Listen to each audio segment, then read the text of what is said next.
Good morning. Today I'm here to discuss with you SecurePaaS and the SecurePaaS test drive specifically. Now you may be wondering to yourself, what is SecurePaaS? Why should I care? And what is it that I can learn from using SecurePaaS? Well, as many of you may be aware, DevOps has really streamlined application development at this point.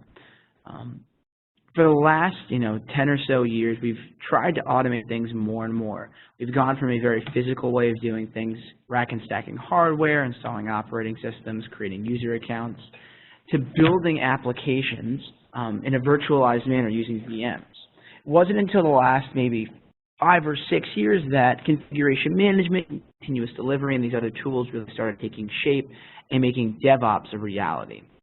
DevOps is a very packed term, though. Many people have different meanings behind what that term means. But I think we can all agree that DevOps, at least as an end goal, turns into a discussion of automation, orchestration of your environments, as well as a collaboration of employees. And all of these things put together allow us to be as efficient and as cost-effective as humanly possible. It makes us go from the old 18-step process to a now new 6-step process for what it takes to really build an application from start to finish. And DevOps and automation can be broken into a lot of different fields. I've kind of highlighted these fields as you can see on the screen. We're looking at infrastructure management like configuration management, infrastructure as a service providers, container orchestration, and system provisioning. If you're not familiar with these terms, I highly recommend looking into them. They're the most popularized way of performing automation at this point in time, from tools like Puppet, Chef, and Ansible, OpenStack, even Azure or Amazon Web Services fall into this area.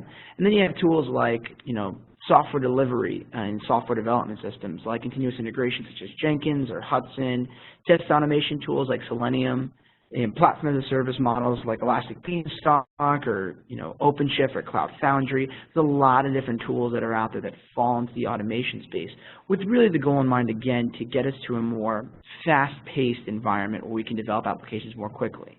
And all of these tools, at the end of the day, are really not only helping us to launch applications more quickly, but really to help us resolve issues more quickly.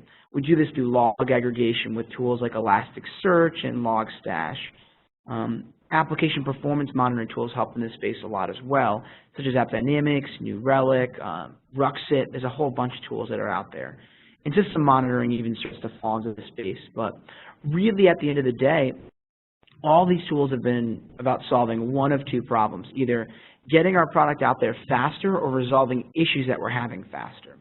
The one area we have yet to really hit, though, is cybersecurity. When it comes to automating all of these things, we can start to run into some problems. And that's where cybersecurity is really going to become a niche area where we're going to have to try and solve via automation as well. So if we're looking at the efficiency of multiple organizations today and how long they take to code, deploy, and run their applications, we've gotten a lot faster over the years, but we're still spending, from what we found, between 25 to 30% of our time doing software security. And that's because, again, none of this stuff is automated for us. We're still using traditional tools like firewalls, intrusion detection systems, WAFs, or using static code analysis tools to help us do very manual work. They don't allow us to automate a lot of the nuances, which should be automatable. And so with that, we look at the problem space of what this is starting to develop today. We've really done a great job at streamlining application development and making it really fast and easy, requiring kind of way less education than we used to. Back in the 1950s, we were doing things very, card-based, where we were having to do lots of master's degrees in mathematics. We're having to focus our skill sets on how can we solve problems using, really difficult calculus and things like that, where now you can get by with a high school degree and be a computer programmer. The market's changed drastically over the last 60 years. And with that, as we've gotten easier and easier and easier to do software development, cybersecurity is only becoming more complex. And we're not, again, creating automated tools to solve these problems. However, what you should be aware of is that attackers are making automated tools to make it so you could just watch a YouTube video to learn how to break into a website.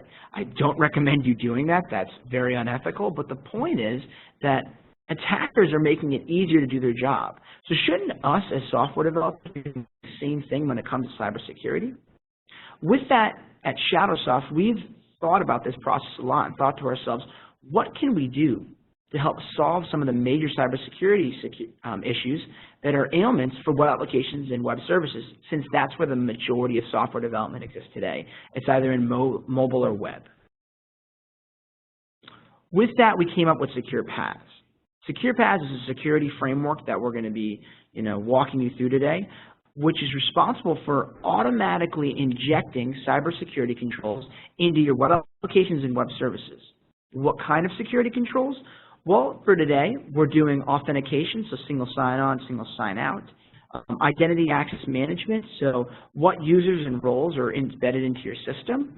We're doing the authorization of access to different applications and services themselves, and then we're doing transactional auditing to make sure whoever is touching your system should be allowed to touch your system and that you can go back and review those things. From a system architecture standpoint, this is very similar to an application performance monitor if you're familiar. We attach a runtime agent to your environment. This would be your JVMs of your world.